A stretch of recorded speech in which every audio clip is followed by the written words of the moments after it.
क्योंकि सारा का सारा आज पद्मावती के ब्याह थे शरीक हुए हो, है ना।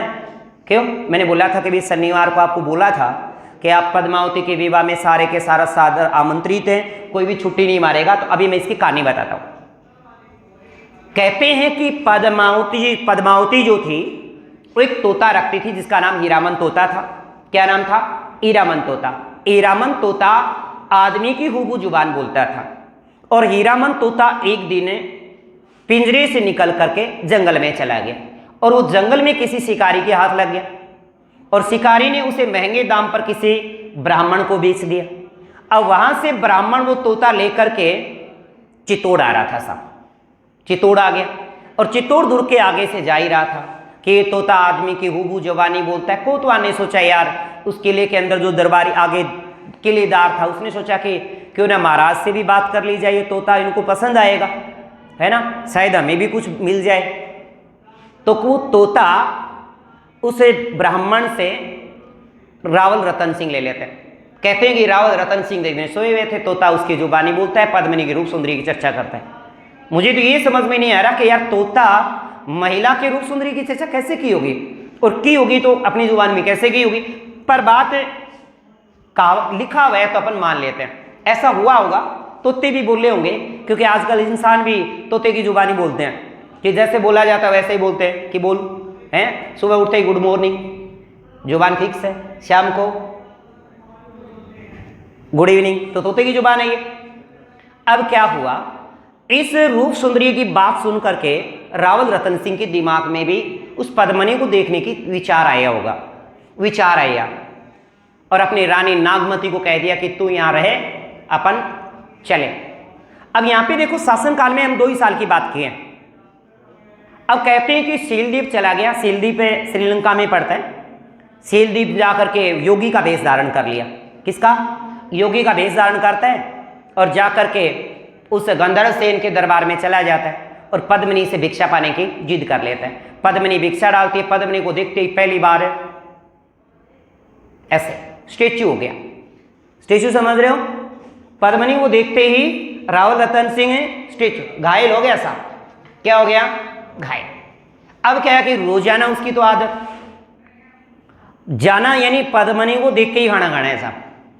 अब रोज जावे पद्मिनी ने देख के वापिस से आ जावे। अया कहें 11 साल हो गया। ले भाई कितना साल?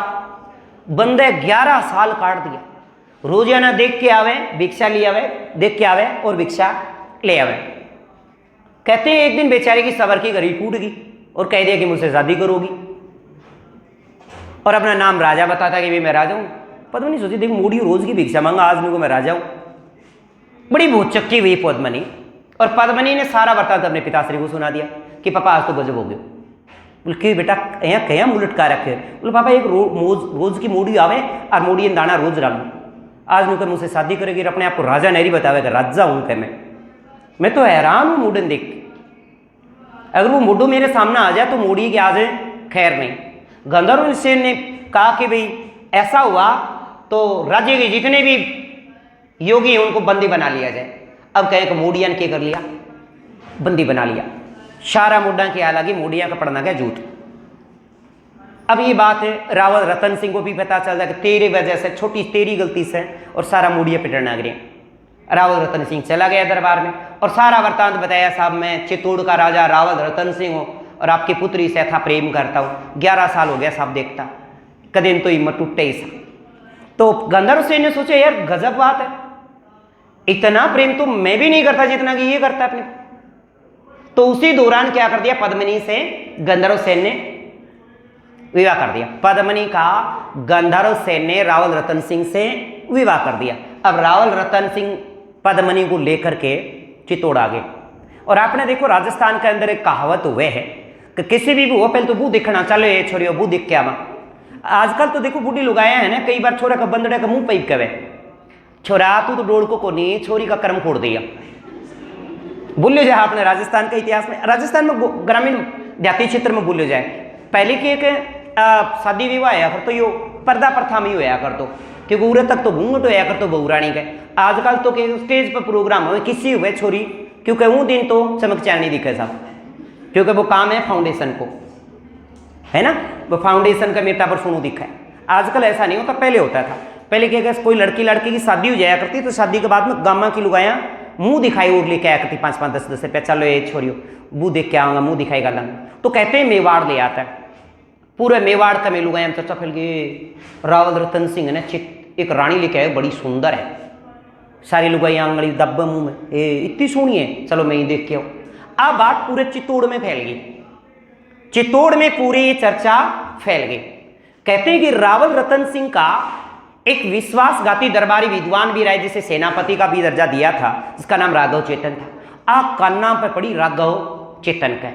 राघव चेतन सोचिएगा यूं कौन सी लिया इसी की बात है पूरी की पद्मनी में के विशेष। तो राघव चेतन भी योगी का भेष दोबारा धारण करे, योगी का भेष धारण कर पद्मनी से भिक्षा लेने की जिद करता है। तो कहते हैं कि पद्मनी यहाँ पे मेवाड़ के अंदर उसको भिक्षा से मना कर देते, और उसकी दासी आती है, दासी भिक्षा डालती है, तो उसने कहा कि नहीं नहीं, मैं तो रानी साहिबा के हाथ से ही भिक्षा लेके जाऊंगा। तो कहते हैं कि उस राघव चेतन ने पहली बार पद्मनी को देखा तो वही हाल हुआ जो रावल रतन सिंह का, वह कटोरो हाथ में और पद्मनी का नहीं मुंह पड़ा नागरी। दिमाग में बट्ठे से चाली, क्योंकि इस राघव चेतन को दरबार से बेइज्जत करके रावल रतन सिंह ने कभी निकाला था, और उसके दिमाग में चल रहा था कि अब बदलू लेने को मौका है। उनका दिमाग में अलाउद्दीन ने खिलजी आए, सोचो वो खिलजी है मामले में थोड़ा अग्रणी है ना। खिलजी क्योंकि रानियों के बहुत से दक्षिणी भारत में उन्होंने आक्रमण किए हैं, तो आक्रमण करने के बाद जो जीत जाता था, या राजा जो हार जाता था और अपने जीत के बदले में वहां की रानियां ले आता था साथ, और ए मामले में अलाउद्दीन खिलजी सबसे अवगत।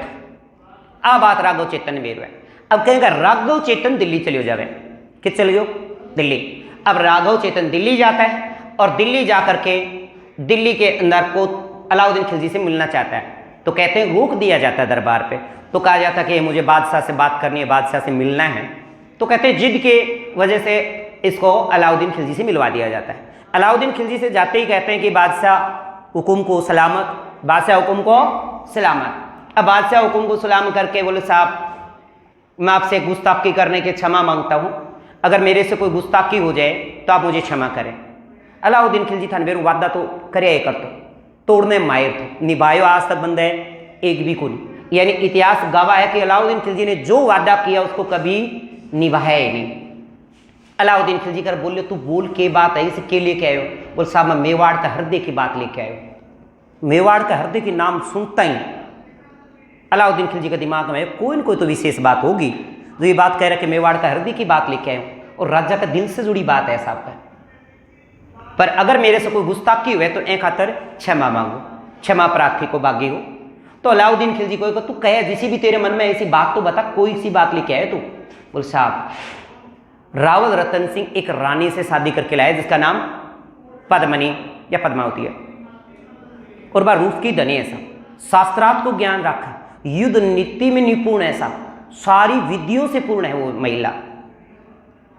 अमीर खुसरो खड़े, अमीर खुसरो बोले रहे आप ढूंढ ढूंढ के ले आया, हाँ आप पर यहाँ से ज़्यादा सोनी बतावे हो तो कि आप अपन हम दिखने में फसल होगी के।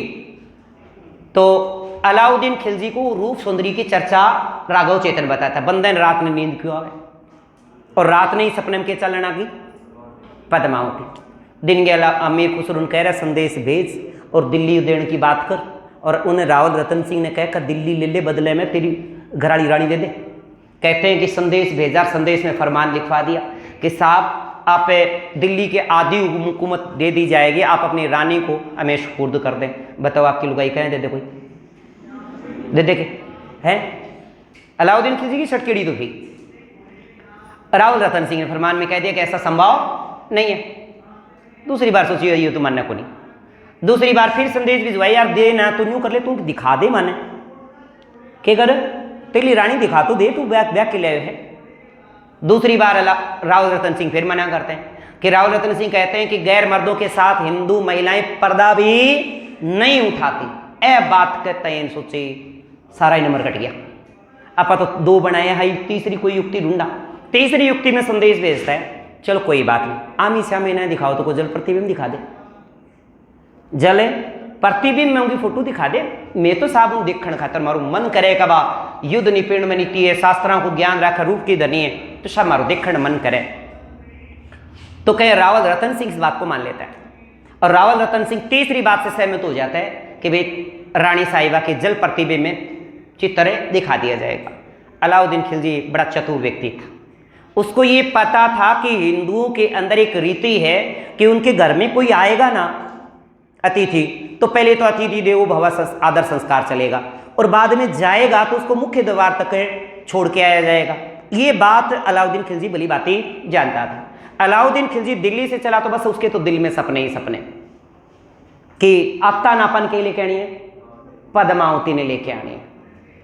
अब कहते हैं कि पद्मावती का वो रूप सौंदर्य जब बाल बनाती हुई रूप पद्मनी का जल प्रतिबिंब वो देखता है तालाब के अंदर, दिमाग में उठे खटक पद्मनी तो, और पद्मनी को लेने की इच्छा और ज्यादा उजागर होगी सब।